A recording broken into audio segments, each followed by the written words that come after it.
Malaonda yun? Parang mas may sense kausap yung mga tao. Sir, are you single, double, or triple? In 3, 2, 1.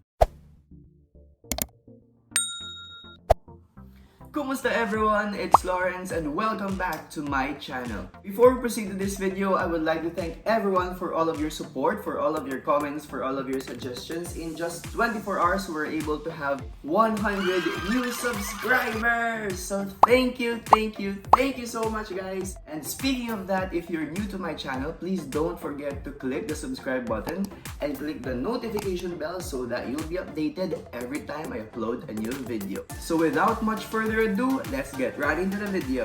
So I asked you guys on my Instagram account about the questions or the advices or the payos that you would want to ask regarding life, career, and love. Okay, pati love, dinupunta na lang wala choice. I actually received a lot of questions from you guys, but for this vlog, I only selected questions that I think a lot of people could relate to. So if ever that your question was not answered in this vlog, I hope hindi ka magsunggod. Please, hindi ka man magsunggod. Because I don't want this vlog to become 30 minutes long. It would be very boring already. Disclaimer, the Payo ni Lorenzo are all based from my own personal experiences and opinions. So if you think that my opinions are not aligned with your opinions, I respect you. I hope you learned something in this first ever episode of Payo ni Lorenzo. Show me how you hashtag.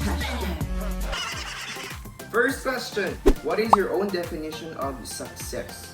Well, for me, success is very much subjective. My definition of success may not be your own definition of success because it depends upon the person. For some people, success for them is having $1 billion in their bank account. For them, success is having a very expensive car. For them, success is having a gorgeous mansion. But for some people, success is simple. Success is making someone happy, seeing your friends happy, doing your job correctly, and having a good and happy family life. If you're asking me, my definition of success is very simple. Sincerely, my definition of success is just seeing my family, most especially my parents, my nanay and tatay, genuinely happy. If I have achieved that, I think I'm already successful.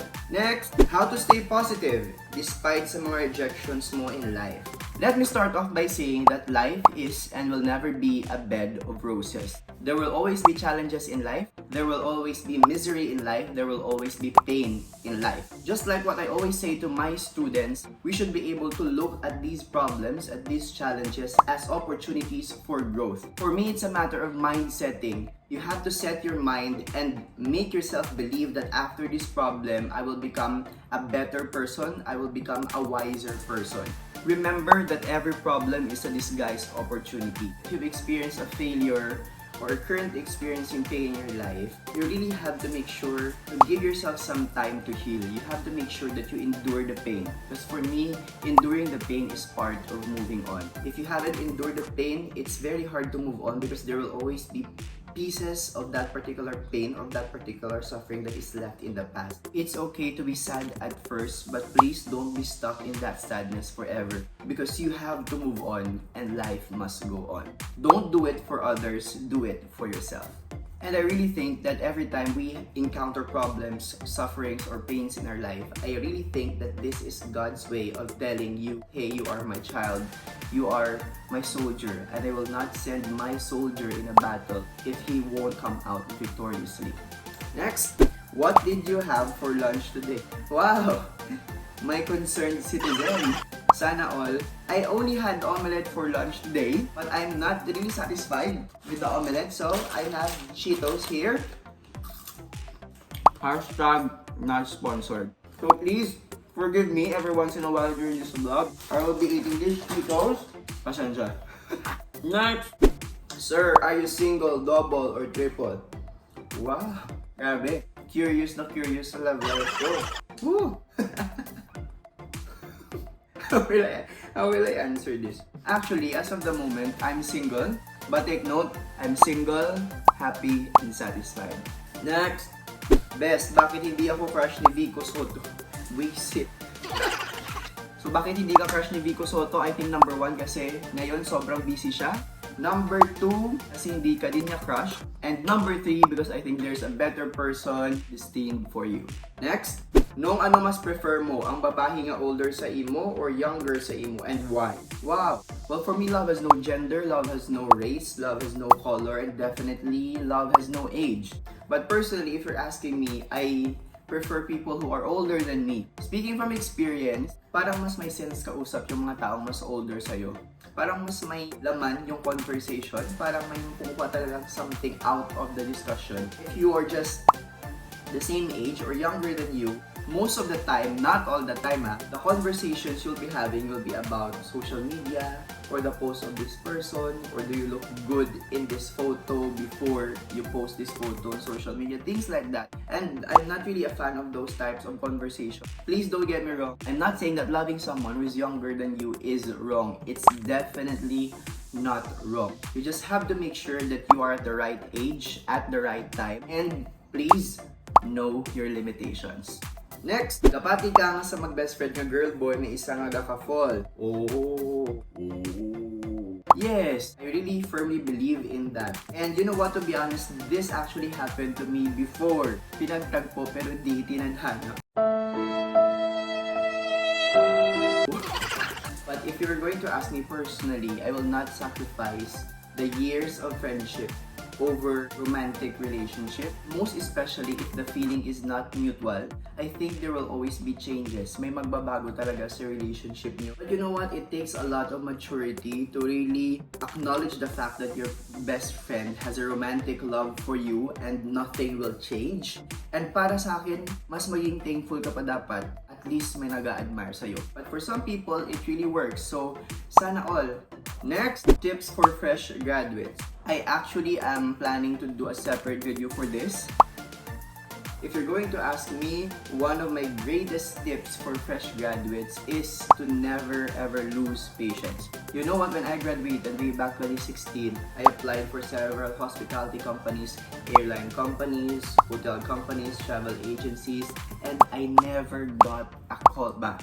And I got rejected several times. I thought all the while that graduating with Latin honor, graduating from a very good school, graduating with good grades, and having a good resume are already the essential elements for you to land a good spot in the hospitality industry. Well, it happens for some people, but for some people it does not happen, and that's okay.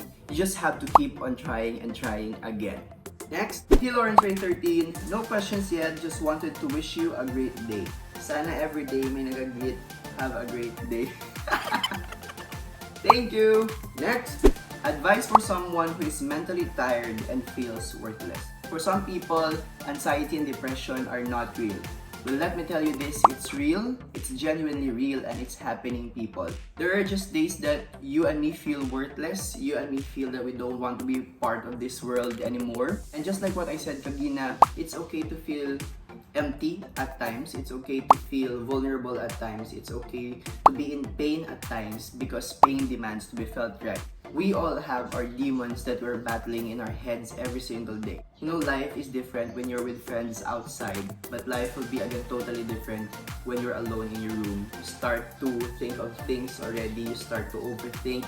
One of the things I've learned in handling anxiety and depression is I must have someone who I really trust. I have to make sure that this person is a well-trusted person.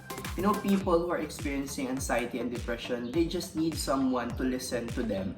They just need someone with open ears who will genuinely listen to them without any judgment. And to the one who sent me this, you know who you are. Let me validate you and say to you that I'm very much proud of you. And finally, how to find jowa po, sir. Malaon ako ni sir. Grabe, malaon da yun. For me, Ambi, finding a jowa is not a priority. Because for me, you have to start on building yourself first. You have to start making yourself a better person first. You have to start investing in yourself first. You have to start loving yourself first. Once you do these things, you'll attract people. You'll attract the right one for you. And hey, don't rush. Enjoy life while you are still single. Because, payo ko sa'yo, life will be totally different when you're already committed with someone. So that's it, guys, for our first ever Payo ni Lorenzo vlog. I know that I still have a lot of questions I was not able to answer, and sorry, forgive me. But I hope somehow you've learned a thing or two from the things I've said. kagina. I hope maskin pa paano may na-learn ka or may napulot ka sa mga ginpanghambal ko. And comment down below if what are the other things you would want me to do in this channel. Please don't forget to comment, like, and subscribe in my YouTube channel. So that's it for today, guys. This has been Lawrence again. Kita tayo,